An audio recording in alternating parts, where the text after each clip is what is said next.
We are just a few days away from the start of early voting in the Maryland primary, and tonight we're taking a closer look at one of the options Democrats will see on the ballot. Our Adam Longo explains this growing push for people to vote uncommitted this year and what that could mean come November.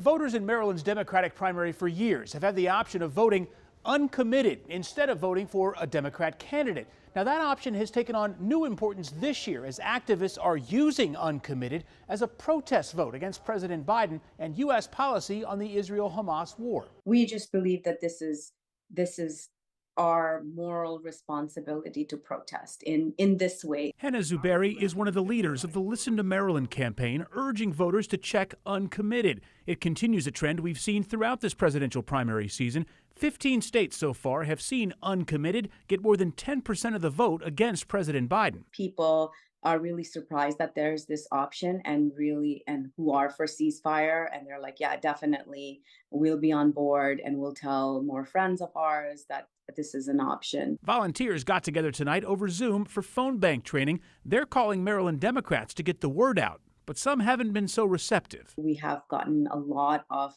"we stand with Israel," and we believe Biden's doing really great. He should do more. One criticism the group is working to avoid is that an uncommitted vote against Biden is somehow a vote for Donald Trump. Zubairi says their sole focus is this primary, not November's general election. We can very safely exhibit our concern without having to worry about what happens in November. None of us are concerned that Trump is going to win in Maryland at all.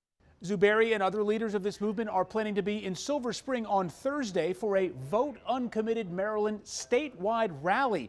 That starts at 4 o'clock. I've got more details in my story on WUSA9.com. No coincidence that Thursday is also the first day of in-person early voting in the Maryland primary. Adam Longo, WUSA 9. Yeah, and early voting for the presidential primary also begins in Virginia and West Virginia this week. Our team has put together voting guides for each state with previews of who's on the ballot and what issues you can vote on. You can find those on WUSA9.com or text VOTE to that number, 202-895-5599, and we will text you back with the link.